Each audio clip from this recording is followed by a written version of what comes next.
What's happening? Christian strength training, community, friends, family, loved ones.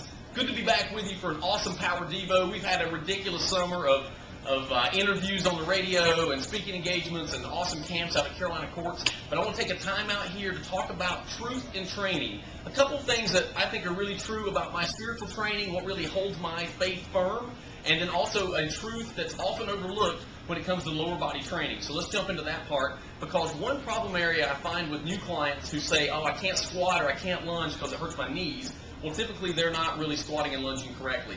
So let's talk about this a little bit. The key is your heels, okay? Squatting and lunging is a heel activity. Drive through your heels, get your bottom out. Most people, when they first start off, they think, well, I got to get lower, so I'm going to get up on the ball of the feet and jut my knees out, right? But that is what really creates that sheer pain through the knees. So in general, I really can't think of a productive leg exercise that's even worth doing that doesn't involve your heels and your bottom kind of clearing space. So let's think about Romanian deadlifts. Let's think about a regular deadlift straight up. Let's think about a bodyweight squat or even a lunge. On a lunge, the front leg does the work. Back leg is just for balance. But you're pushing off that front heel, not the ball of the foot. This little change can totally revolutionize how you do how you work your lower body. So keep that in mind. It's a heel activity. That is a truth in training that I found to be true over the years. Work on driving through your heels, getting the bottom out. Now, when we think about our faith, I read a great book a few years ago called The Velvet Elvis by Rob Bell. And he talks about two examples of typical faith for people. Faith can either be a brick wall, where if one of those bricks is removed and something is maybe proven untrue, then the whole wall can come crumbling down. We really don't want a brick wall faith. We want a trampoline, and he gives us a great analogy.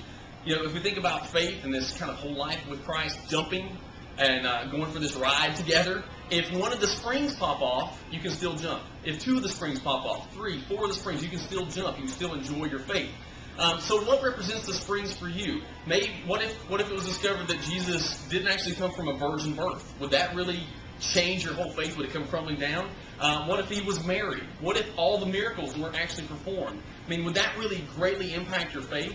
For me, it's the resurrection. I think I could keep jumping on my trampoline as long as one spring held it up, and that's the resurrection. I love the idea of an empty tomb. God being so forgiving on the cross, and then coming back and really defeating death. That's, for me, is where I really get my power when I think about my faith. I want to hear from you. What is your spring? What keeps you jumping in your relationship with God? What's the one thing that holds you together with it? So there's some truth in training physically. Work on driving through your heels for squats, lunges, deadlifts, whatever you're doing. And I want to hear about what is your spring that keeps your faith strong. There's your Power Devo. Live with strength.